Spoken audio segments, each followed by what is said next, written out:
Welcome to the ThriveHer podcast, where we empower women to take control of their unique health conditions and wellness journey during perimenopause and beyond. Our goal is to help you dream big and reach your fullest potential in every part of your life. Each week, the podcast dives into expert insights, natural solutions, and inspiring stories to support you on your journey. And now, here's your host, your no-nonsense naturopath, Rochelle Wade. You wake up again, 2:17 a.m. You're not fully alert, but you're not asleep either. Your mind's spinning. You feel wired, maybe a little anxious. Your heart's beating faster than it should be. You check the clock. You sigh. You've tried the magnesium, you've cut the caffeine, maybe you even meditate before bed. But night after night, it's the same. That sudden snap awake, usually around 2 or 3 a.m. And if you've ever wondered why this keeps happening, or worse, if you've started believing that this is just your new normal, you're not alone. These early morning wake-ups aren't random. They're not hormonal chaos for no reason. They're not solved by melatonin or a better pillow or yet another sleep app. What you're experiencing is a very specific cortisol pattern, one that affects women disproportionately in perimenopause and postmenopause, and that's almost never addressed properly in mainstream medicine. And today, we're going to fix that. Let's start here, because there's a message a lot of women end up internalizing, even if no one's ever said it directly. You go to the doctor, you describe what's going on. Nighttime wake-ups, tired but wired, sleep that feels broken, but not always in ways you can explain. And what do you get? Maybe it's a shrug. Maybe it's a prescription. Maybe it's, that's just hormones. That's menopause. Try melatonin. Try HRT. Try to relax. And the message that lands? This is just what happens now. This is your new normal. But that's not the full story.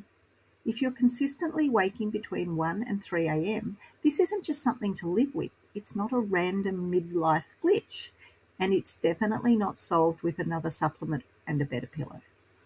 What you're experiencing is a stress hormone rhythm. It's a cortisol disruption that's predictable, measurable, and yes, fixable. Cortisol isn't the enemy. You need it. But it's meant to be low at night so your body can stay in deep sleep. In perimenopause, that rhythm often flips. But why? Because estrogen, which used to buffer your stress response, is now swinging like a pendulum, and progesterone, your calming hormone, well, that's dropping too. So your nervous system has less protection. Your threshold for stress gets lowered, and suddenly you're waking up wide at 2:17 a.m., even when the rest of your day looks calm on paper. And in some subtle blood sugar instability overnight, and your cortisol says, we need to wake up right now. And here's the kicker. Your labs might look normal. Your health tracker might say you slept for 7 hours, but you wake up groggy, restless, already behind. This isn't just hormones. It's hormone rhythm. And understanding that, not just naming it, is what changes the game. We'll talk about melatonin in a minute, but for now, know this is explainable, this is fixable, you are not broken. Now let's talk about the advice you've probably heard, maybe from your GP, maybe from that health podcast your friend sent you. It's just stress, it's just hormones, just take some melatonin. Okay, let's unpack that. First of all, melatonin isn't a villain here. It's a hormone your body makes naturally. It tells your brain that it's time to sleep. And in the right situation, like jet lag or shift work, it can be really helpful. But here's what no one tells you. Melatonin can only do its job when cortisol stays low. These two work in opposition. Cortisol wakes you up, melatonin helps you wind down. They're like hormonal seesaws. One goes up, the other goes down. So if your cortisol is spiking at 2 a.m., which it often does when your blood sugar crashes or your nervous system is still on high alert, melatonin is outmatched. You can take 3 milligrams, 6 milligrams, a sleepy tea on top, and a weighted blanket for good measure. If the cortisol's running the show at that hour, you're waking up, period. And this is where the advice falls apart, because most women I work with, falling asleep isn't their issue, it's staying asleep. They do the magnesium, they stop the caffeine, they wind down properly, they stretch, they journal, they breathe. And still, they're up at 2:17 a.m. Not because they're anxious, not because they're overthinking, but because their cortisol rhythm is flipped. Melatonin isn't designed to override that. It doesn't regulate blood sugar, it doesn't calm an activated HPA axis, and it doesn't fix the stress chemistry that's been brewing for years quietly until midlife hits and tips it all over. And if you've ever been told just to take a supplement or try to relax and you're still awake every damn night, that's not you being difficult. That's you being correct. You're asking the right question. Now it's time to answer it properly. So let's make this real. Imagine your cortisol rhythm is like a sunrise. In a healthy, well-regulated body, cortisol starts to rise in those early morning hours, gradually like the sun peeking over the horizon. It starts about 4 a.m., peaks about between 6 and 8 a.m., and then gently wakes you up, helping you feel focused, alert, and ready to go. Then, as the day goes on, cortisol slowly declines. It dips in the evening, bottoms out at night, so melatonin can rise and you can fall into a deep, uninterrupted sleep. That's the rhythm we want. That's the sunrise happening at the right time. But when this curve is flipped, like it so often is in perimenopause, that sunrise shows up too early. Cortisol starts rising at 1 a.m., 2 a.m., right in the middle of your sleep cycle. So instead of deep rest, your brain and body get a wake-up call. You snap out of sleep, you feel wired but tired, your heart rate may go up, your thoughts might race. And no matter how dark the room is or how many calming rituals you did the night before, your body is acting like it's time to get up. This isn't a failure of willpower or mindset. It's your internal stress system trying to keep you alive, with very poor timing. Why does it happen? Because your body is responding to perceived stress, even if your day felt calm. It could be unstable blood sugar overnight. It could be low estrogen reducing your ability to buffer the stress response. It could be long-term nervous system activation from years of overfunctioning, caretaking, surviving, and never fully decompressing. Your body doesn't care what your life looks like together. It's reacting to input it thinks is dangerous and trying to help you. But that help is waking you up at 2:17 a.m. And the real kicker, most of this goes unmeasured. Standard lab tests don't test cortisol rhythm properly. Sleep trackers don't pick up on hormone spikes, and no one's looking at your curve. But I do. In fact, that's one of the things that I assess in women coming into ThriveHer membership. Because once you understand what your curve is doing, then we can actually start working with your body, not against it. So, what do we actually do about it? If you're waking at 2 a.m., the fix isn't another supplement. And let me be clear, magnesium, melatonin absolutely have their place. In women with compromised hormonal control, low gut absorption, poor circadian signaling, they can help. And I prescribe them when it's right, but they don't fix a flipped cortisol rhythm. They can support the system, absolutely, but they won't override it. So if you've been relying on supplements to solve what's actually a stress pattern issue, you haven't failed. You've just been given an incomplete strategy. So let's shift that. Your evening needs to tell your body we're done for the day. That starts with food. Not a smoothie, not a snack, a real dinner. Protein, non-starchy veg, healthy fats. And for some reason, especially those not insulin resistant, maybe even a small portion of a slow-release starch. But this isn't about adding carbs. It's not about underfeeding a system that's already under pressure. If your blood sugar drops too low overnight, and often does when you restrict heavily or skip dinner, your body sees that as stress. Cortisol steps in, you wake up at 2 a.m. wired. Especially for insulin-resistant women, even complex carbs can be too much.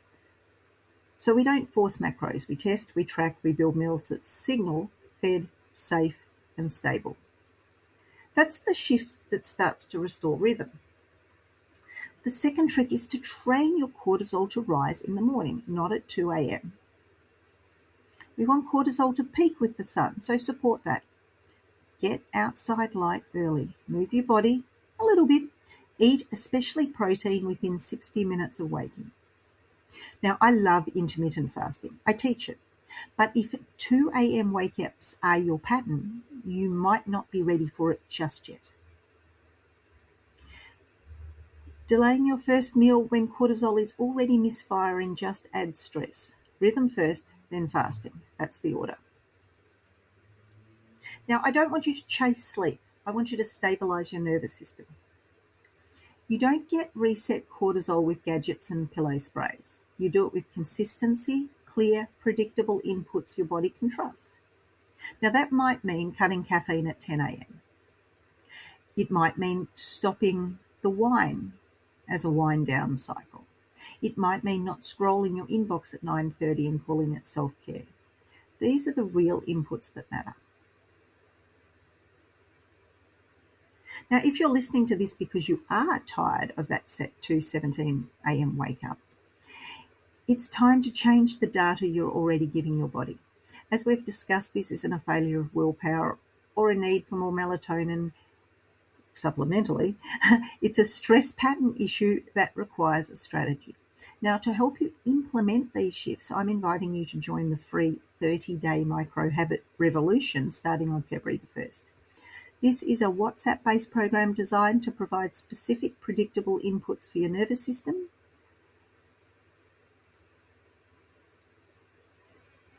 Every day, you'll receive one clinical micro-action and one reframe directly to your phone. We focus on the foundations we've covered today, like the 60-minute protein window, morning light triggers, evening stabilizers that prevent nocturnal glucose drop.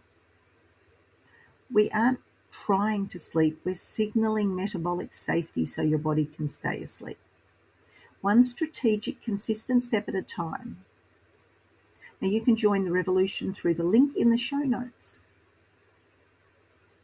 Now, before I wrap up, I want to give you a heads up about next week's episode because we are going to tear up the chart that has been on every doctor's wall and school cafeteria for decades. We've been conditioned to follow a high-carb, low-fat model, that food pyramid.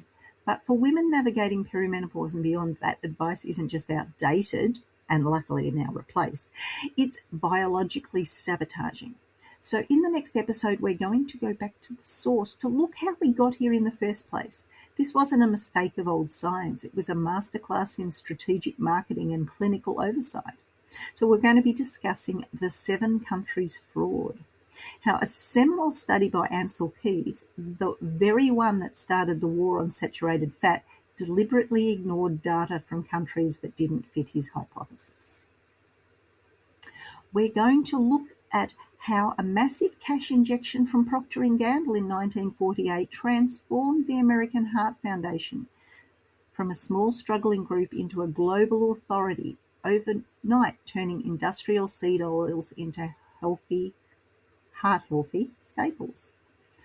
And also the Kellogg influence, why your breakfast was designed by a man who believed bland grains were the key to moral purity, not metabolic health. If you've been struggling with weight that won't budge, afternoon energy crashes, or that tired but wired feeling at 2 a.m., it isn't a lack of willpower, it's pure chemistry driven by a system that was never designed for your physiology. It is time to stop following advice that was built on a lie. Make sure you subscribe because this episode will fundamentally change how you look at your plate. Until next time, keep believing in yourself, keep striving for more, and keep thriving because your best life is just ahead. Thank you for joining us on this episode of the ThriveHer podcast. We hope you found valuable insights and practical tips to help you on your path to achieving everything you want in life. Remember, with the right support, you can achieve anything. If you love this episode, please share it on Instagram stories and tag No Nonsense Naturopath. Also, if you enjoy the podcast, you'll love a ThriveHer membership. Check it out at thriveher.vip. Each interaction helps others find this valuable information. Connect with us on social media and join our community of thriving women. Until next time, stay empowered, stay healthy, and keep thriving.